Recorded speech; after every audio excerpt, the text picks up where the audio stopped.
Dünyanın en büyük projelerin birinin önündeyim. Hayır, bu değil. Bu projeyle sadece birkaç dakika içinde kıta değiştiriyorsunuz. Hem de denizin altında. 4 dakika. Asya'dan Avrupa'ya geçmeniz tam tamına 4 dakika sürüyor. Yani siz bu videoyu izlerken bir kıtadan diğerine geçmiş olurdunuz. Ama inanın bana bu işin en sıradan kısmı. Çünkü bu tünelin altında öyle bir hikaye var ki birazdan anlatacağım. Duyunca bu nasıl yapılmış ya diyeceksiniz. Önce şunu bir oturtalım. Bu projenin adı Marmaray. İki kıtayı İstanbul Boğazı'nın tam dibinden birbirine bağlıyor. Ama köprü gibi üstten değil, denizin altından. Yani tonlarca su tam tepenizde. Peki ne kadar derinde? Yaklaşık 60 metre. Şöyle düşünün. 20 katlı bir binayı alıp baş aşağı denize batırın. En alt katı işte o derinlikte. Bu da Marmaray'ın dünyanın en derin batırılmış tüp tüneli yapıyor. Dikkat, en uzunu değil, en derini. Peki bu dev tüpü oraya nasıl koydular?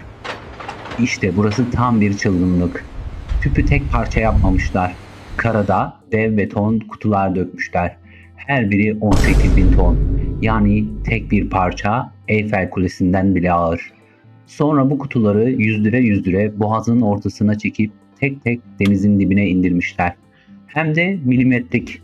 Bir düşünün, Eyfel Kulesi ağırlığında bir kutuyu suyun altında tam olması gereken yere oturtturuyorsunuz. İstanbul deyince insanın aklına hemen başka bir şey geliyor, değil mi? Bir de deprem meselesi var.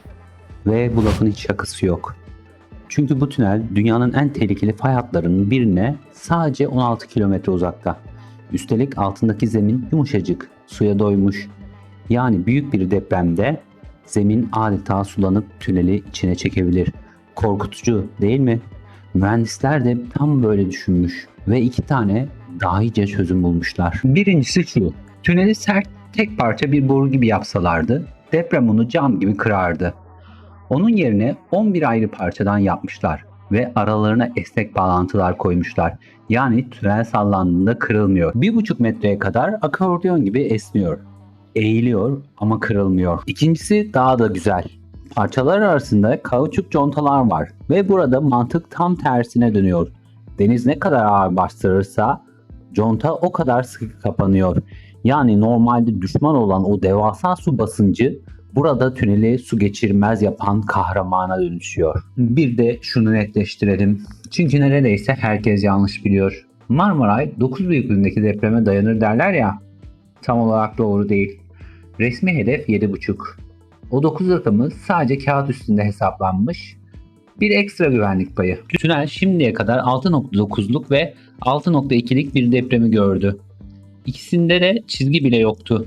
Ama dürüst konuşalım. Gerçek büyük deprem henüz gelmedi. O sınav hala önümüzde. Ama ilginç olan bu değil. Aynen öyle. Bütün mühendislik harikası aslında bu hikayenin en şaşırtıcı yanı bile değil.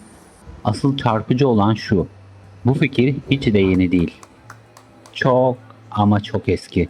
Bu proje yıllarca bir hayalden öteye geçemedi. Ve yıllarca deyince yanlış anlamayın. 10 yıl 20 yıl değil. Bu hayal tam 1,5 asır boyunca sadece bir hayal olarak kaldı. Neden mi? Çünkü fikir çağın çok ötesindeydi. O 60 metrelik derinlik, o azgın akıntılar, dönemin teknolojisi bunların yanına bile yaklaşamıyordu. Yani hayal vardı ama onu yapacak alet edevat daha icat edilmemişti. Teknoloji hayale neredeyse bir asır geç yetişti. Peki bu fikir ilk kim tarafından ortaya atıldı? Ama asıl şaşırtıcı kısım şimdi geliyor. Çünkü bu hayali gerçeğe çevirmek için toprağa kazmaya başladıklarında kimsenin beklemediği bir şey oldu. Geleceğe bir tünel kazarken geçmişe çarptılar. Yeni Kapı'da kazarken topraktan 1600 yıllık koca bir liman çıktı ve çamurun altında uyuyan tam 37 tane batık gemi. Tek bir yerden çıkan dünyanın en büyük antik gemi koleksiyonu. Arkeologlar küçük dillerini yuttu. Ama dahası var. Daha derine indiklerinde en altta 8500 yıllık bir yerleşim buldular. Şunu bir düşünün. Mısır piramitlerinden bile 4000 yıl daha eski. O kadar iyi korunmuştu ki 8500 yıl önce orada yürüyen insanların ayak izleri hala duruyordu. O gün İstanbul'un bilinen tarihi bir anda binlerce yıl geriye gitti. Tabii bütün bunlar projeyi yıllarca geciktirdi. Maliyeti de uçurdu. Ama bana sorarsanız buna fazlasıyla değdi. Çünkü bir tünel kazarken koca bir şehrin kayıp geçmişini bulup çıkardılar. Yani Marmaray sadece iki kıtayı birbirine bağlamıyor. Üstüne 8500 yıllık bir geçmişi de gün yüzüne çıkarıyor. Bir dahaki sefere o trene bindiğinizde şunu hatırlayın. Ayaklarınızın altında sadece deniz yok. Orada bir hayal var. Bir de koca bir tarih. Bu tarz videoların devamı için kanalıma abone olmayı unutmayın.